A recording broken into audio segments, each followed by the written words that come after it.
दुधाला घाबरणारी मांजर.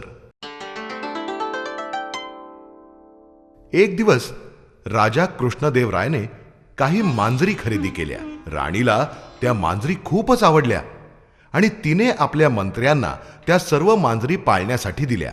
त्याबरोबर त्यांच्या पोषणासाठी त्यांना एक एक गायही दिली. रामन, ही घ्या तुमची मांजर आणि गाय. होय महाराणी, या मांजराची काळजी मी आपल्या मुलांप्रमाणे घेईन. काही दिवसांनंतर राणीने आपल्या मंत्र्यांना मांजरींना घेऊन यायला सांगितलं. राणीला आपल्या मांजरी धष्टपुष्ट झालेल्या पाहायच्या होत्या. रामनही आपली मांजर घेऊन तिथे आला होता. वा, मांजरींची तर फारच छान काळजी घेतलीये. त्या चांगल्या धष्टपुष्ट झाल्यात. हे घ्या, हे तुमचं बक्षीस. धन्यवाद.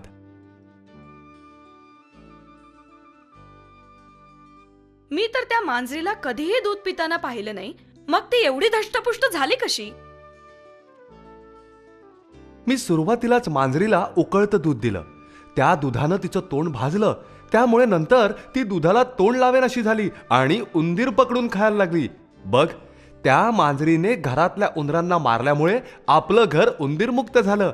गाईचे दूध आपल्या मुलांना मिळाल्यामुळे आपली मुलंही धष्टपुष्ट झाली. हो, खरंय. मांजर तर चांगली धष्टपुष्ट दिसतेय. आपल्या घरात उंदीरही दिसत नाहीत आणि आपली मुलंही चांगली निरोगी दिसतायत. रामनच्या या युक्तीमुळे राणीही खुश झाली आणि त्याचं कुटुंबही सुखी झालं.